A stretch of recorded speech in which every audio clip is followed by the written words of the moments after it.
ഞായറാഴ്ചയായിട്ട് കുറച്ച് ഇറച്ചി വിളി. വെയിലോണ്ട് മുഖം കണക്ക് അരിവാളിച്ചല്ല, കുറച്ച് തണുത്ത ജ്യൂസ് എടുക്കട്ടെ. പിന്നെ ഇനിയിപ്പോ ഞായറാഴ്ച ജ്യൂസ് അല്ലേ കുടിക്കുന്നത്? ഞാനതൊക്കെ നിർത്തിയാൻ വെച്ച് നീ പോയി ജ്യൂസ് എന്നാ ജ്യൂസ് കുടിക്കും.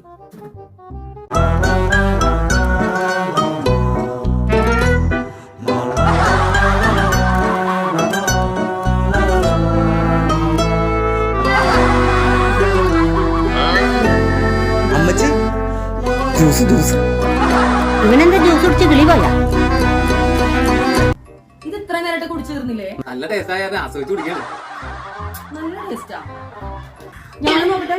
ഇതെന്തത്? അച്ചാറാ? ഇതെന്തത്? അവരുടെ കുടല് ഓറടിച്ചപ്പോ പുറത്തു വന്നായിരിക്കും. ഷർട്ട് പോലെ നോക്കട്ടെ. എനിക്ക് നാണാവും. ഷർട്ട്. എന്റെ ദൈവമേ, ഇതാണല്ലേ നിങ്ങളുടെ ജ്യൂസ്. ഇതിപ്പോ ശരിയാക്കി തരാം കേട്ടോ. കൊണ്ടുപോയി വെറുതെ കിട്ടിയതല്ല.